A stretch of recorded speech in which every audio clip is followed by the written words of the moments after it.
Hello friends, आज हम timber yielding plant के बारे में बात करेंगे कि टिम्बर येल्डिंग प्लांट क्या होता है। टिम्बर येल्डिंग प्लांट हम उस प्लांट को कहते हैं जो हमको लकड़ी प्रोवाइड करे, यानी timber yielding plant are those plant which provide timber और वुड, यानी जो हमको वुड और टिम्बर प्रोवाइड करे use for the construction of shelter, जिसको शेल्टर को कंस्ट्रक्शन के लिए यूज करते हैं, उसे हम टिम्बर येल्डिंग प्लांट कहते हैं। कंस्ट्रक्शन ऑफ शेल्टर का मतलब ये हुआ कि जिससे हम लोग जैसे बेड, चेयर, कुर्सी सबको बना सकें, इसे हम टिम्बर येल्डिंग प्लांट कहते हैं। The wood is obtained from the plant which show secondary growth, जो वुड है उसको ऑब्टेन्ड किया जाता है प्लांट से जो सेकेंडरी ग्रोथ करता है। कभी भी हम लोग देखते हैं कि जो प्लांट होता है उसको पौधे को काटने से पहले हम लोग देखते हैं वो कितना वर्ष पुराना है। जितना वर्ष पुराना प्लांट रहता है उतना ही ज़्यादा पैसा मिलता है। तो जो सेकेंडरी ग्रोथ होता है, जब जाइलम जो प्राइमरी जब उसमें प्राइमरी ग्रोथ होगा, प्राइमरी ग्रोथ के बाद से सेकेंडरी ग्रोथ होगा, यानी प्राइमरी ग्रोथ उसे कहेंगे जब हम कोई भी चीज़ खाते हैं, जैसे हो गया चावल, गेहूँ, आटा, जैसे ये सब खाते हैं। तो चावल में तो हम लोग ऑलरेडी पता है कि कार्बोहाइड्रेट पता है, तो जब हम खाते हैं तो हमारे अंदर क्या होता है, कार्बोहाइड्रेट का फॉर्मेशन होता है। जब कार्बोहाइड्रेट बनाता है तो वो सेकेंडरी मेटाबॉलिज्म का फॉर्मेशन करता है, वैसे ही वो सेकेंडरी ग्रोथ करता है प्लांट। उससे हम लोग क्या करते हैं, टिम्बर को कलेक्ट करते हैं। Secondary growth is seen in gymnosperm and angiosperm. जो सेकेंडरी ग्रोथ है वो जिम्नोस्पर्म एंड एंजियोस्पर्म प्लांट में पाया जाता है, जिसे dicotyledons plant. Would is secondary xylem of the plant which form during secondary growth. जो वुड है वो सेकेंडरी जाइलम होता है प्लांट का, जो सेकेंडरी ग्रोथ को शो करता है। और जो वुड है इसके आधार पे हम लोग जो वुड है उसको हम लोग कई बेसिस पे डिवाइड भी किए हैं कि कितने बेसिस पे कौन कौन से वुड पाए जाते हैं। तो सबसे पहले देखेंगे on this basis the wood can B divided into two group. Would के आधार पे जो टिम्बर होता है वो दो प्रकार का होता है, पोरस वुड और नॉन पोरस वुड। तो पोरस वुड उसको कहते हैं जिसमें वेसल्स प्रेजेंट होते हैं, उसे हम पोरस वुड कहते हैं, और जिसमें वेसल्स एब्सेंट होते हैं उसे हम नॉन पोरस वुड कहते हैं।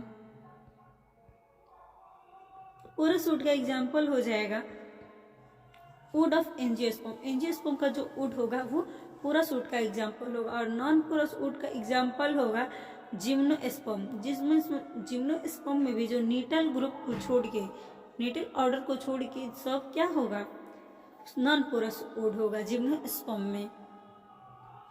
अब हम देखेंगे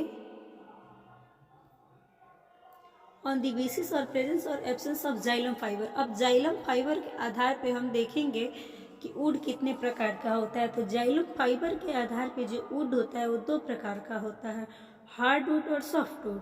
और जो हार्ड वुड उसको कहते हैं जिसमें जाइलम फाइबर प्रेजेंट होता है, उसे हार्ड वुड कहते हैं, और जिसमें जाइलम फाइबर एब्सेंट होता है उसे हम सॉफ्ट वुड कहते हैं। जो हार्ड वुड है उसका एग्जाम्पल हो जाता है एंजियोस्पर्म, और सॉफ्ट वुड का एग्जाम्पल हो जाता है जिम्नोस्पर्म।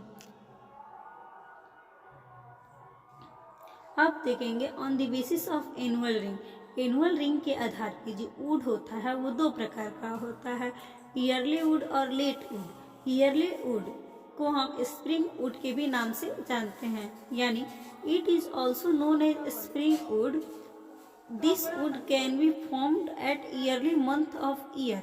जो ईयरली वुड है उसको हम स्प्रिंग वुड के भी नाम से जानते हैं,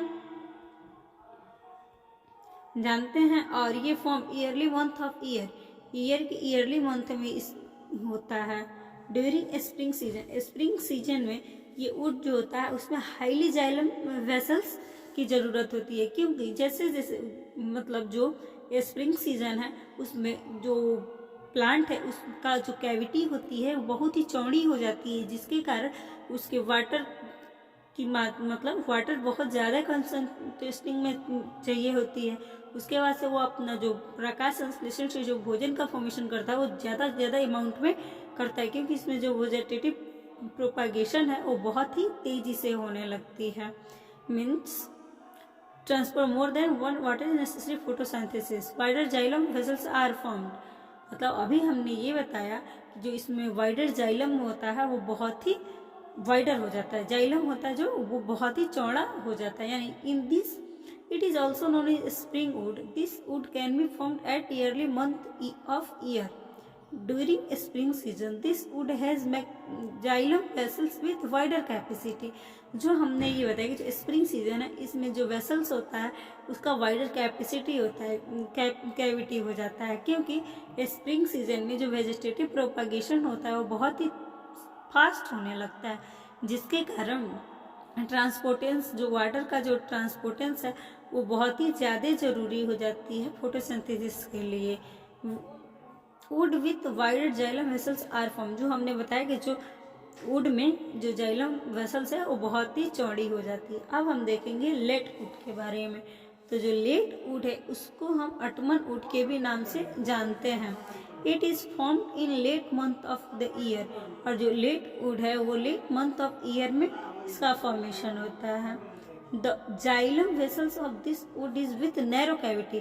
तो जो लेट वुड होता है उसमें जो जाइलम वेसल्स होता है वो बहुत ही नैरो कैविटी होती है। नैरो कैविटी बहुत ही पतली इसकी कैविटी होती है हो जाती है, जिसके कारण इसमें ये बहुत ही कम वेजिटेटिव प्रोपागेशन मतलब इसमें स्लो हो जाता है, जिसमें स्लो होने के कारण से इसमें वाटर का ट्रांसपोर्टेशन बहुत ही कम होने लगता है। स्टेशनरी जाइलम वेसल जो होता है उसका भी नैरो कैविटी होती है।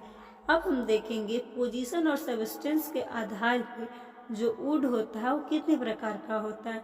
पोजीशन और सबस्टेंस के आधार पर जो वुड होता है वो दो प्रकार का होता है, हार्ड वुड और SAP would.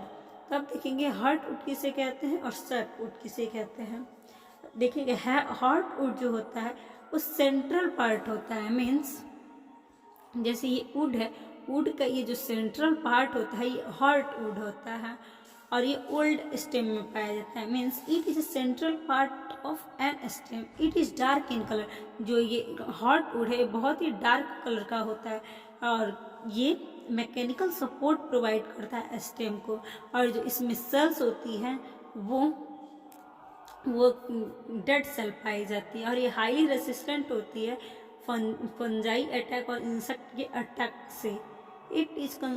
It consist of substance like tannin और रेजिन इसमें पाया जाता है, जिसके कारण हम लोग इसको हॉट वुड को ड्यूरामिन कहते हैं। और जो हॉट वुड होता है वो डार्क ब्राउन कलर का या रेड कलर का होता है और जो सैप वुड होता है वाइटिश कलर का होता है। It is found in peripheral region, जो ये पेरिफेरल रीजन है इसमें हॉटवुड पाया जाता है स्टेम के।